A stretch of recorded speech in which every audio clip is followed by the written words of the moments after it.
As strange as it may sound, the first step in understanding biblical history is accepting the fact that the ancient Egyptians were black African people.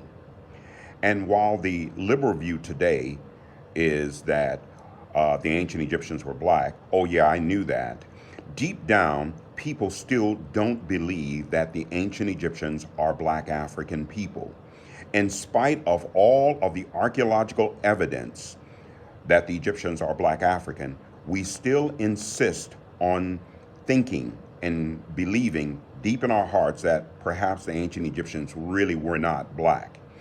Even though the Egyptians say themselves that they came from Ethiopia or Nubia, we still don't want to accept it. Examinations of the mummy's skin color. People who visited Egypt at that time left a record and they say that the ancient Egyptians were black African. The brainwashing of believing that the Egyptians are anything else but black African still persists. This prevents us from putting Egypt in the black African context, and therefore it's very difficult for us to proceed in understanding biblical history.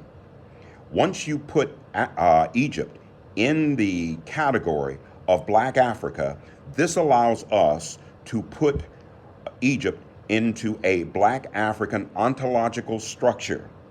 That is to say, how Egypt saw the world, how Egypt saw the universe. This allows us to interpret how the Egyptians understood life, death, God, etc., etc.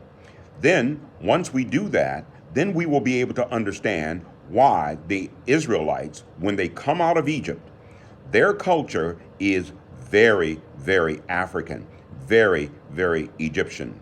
And then biblical history becomes obvious once you accept the fact that the ancient Egyptians are black African.